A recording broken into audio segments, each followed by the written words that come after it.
नमस्कार, आपका स्वागत है मेरे चैनल में। मैं राजनीति विश्लेषक अजित कुमार।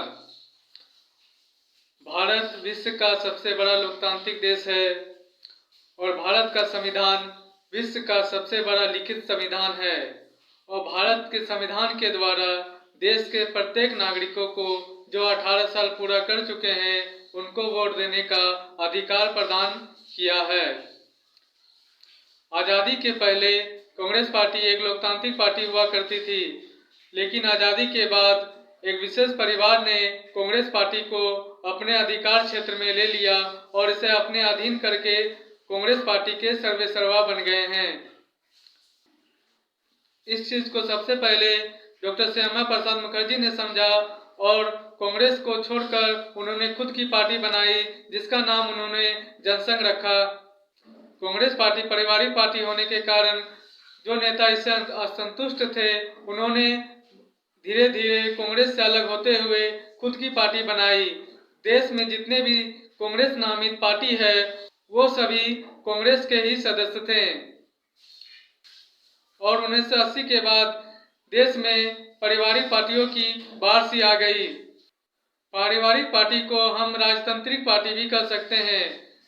राजतांत्रिक पार्टी क्या होती है? राजतांत्रिक पार्टी वो पार्टी होती है, पहले के जमाने में 100 गांव या 500 गांवों को मिलाकर के राज्य बनाया जाता था और एक विशेष परिवार के द्वारा उस राज्य पे शासन किया जाता था और उस राजा की अनुपस्थिति में वहां पर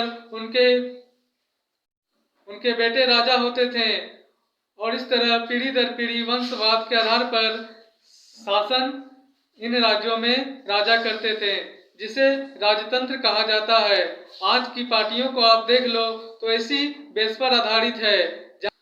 आप वर्तमान में राजनीतिक पार्टियों को इसी संदर्भ में देख सकते हैं, जिसमें एक परिवार के द्वारा ही किसी पार्टी को संचालित किया जाता है, जिसमें उस परिवार के सदस्य ही अध्यक्ष होते हैं और मुख्य पदों पर उन्हीं के परिवार के सदस्य ही आसीन होते हैं और उम्मीदवार के रूप में खड़े होते हैं।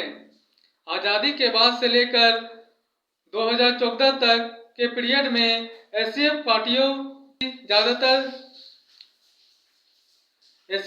की देश में सरकार रही जो एक राजतांत्रिक पार्टी है।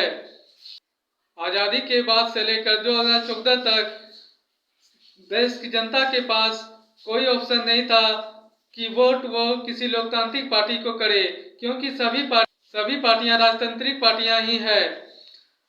अगर बीजेपी की बात करें तो बीजेपी उस समय बहुत ही छोटी पार्टी थी, इसलिए जनता के पास ऐसा कोई ऑप्शन नहीं था कि वो राजतांत्रिक पार्टी को छोड़कर किसी और को वोटिंग कर सके।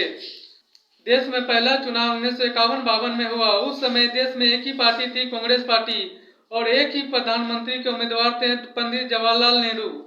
लेकिन जनता ने उनको वोट देकर प्रधानमंत्री बनाया।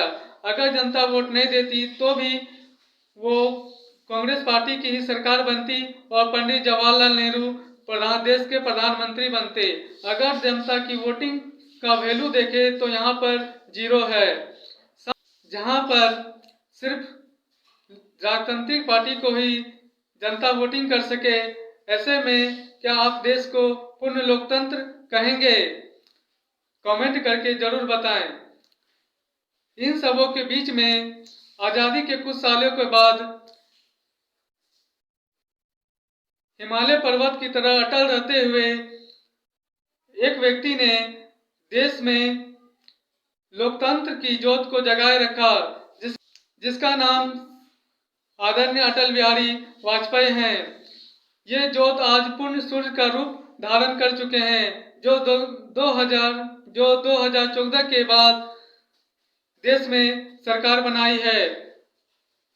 2014 के बाद विश्व के सबसे बड़े लोकतांत्रिक देश में विश्व की सबसे बड़ी लोकतांत्रिक पार्टी का सरकार बना है। अगर हम राजतांत्रिक पार्टियों की बात करें तो इन राजतांत्रिक पार्टियों का अपना निजी स्वार्थ और पार्टी हित है, और यह निजी स्वार्थ और पार्टी हित कहीं न कहीं देश के राष्ट्र हितों पर हावी रही, जिसका असर देश के विकास और देश की सुरक्षा पर प्रत्यक्ष रूप से पड़ा।